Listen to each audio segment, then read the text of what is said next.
Creeslough explained funeral due for girl and father blast victims. The funeral is due to take place of a 5-year-old girl and her father who were killed in the explosion at Creeslough Country Donalds a week ago.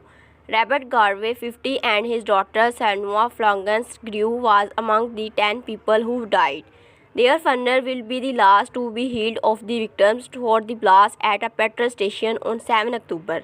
Like many of the other victims, their funeral mass will be held in St. Michael's Church, Creeslough. The explosion happens at the Applegreen service stations at about 15:20, including being treated by a Garda as a tragic accident.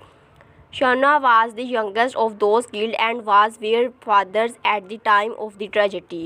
Earlier this week, Creeslough Plasmanians Fergus Berenian paid tribute and Shauna's describing her as a playful and energetic little girl. A beautiful little girl, here is dead donors of the her, he said. Report known in the village as Bob had taken in daughter of the shop to buy a birthday cake and the treats. Throughout of the week, 8 of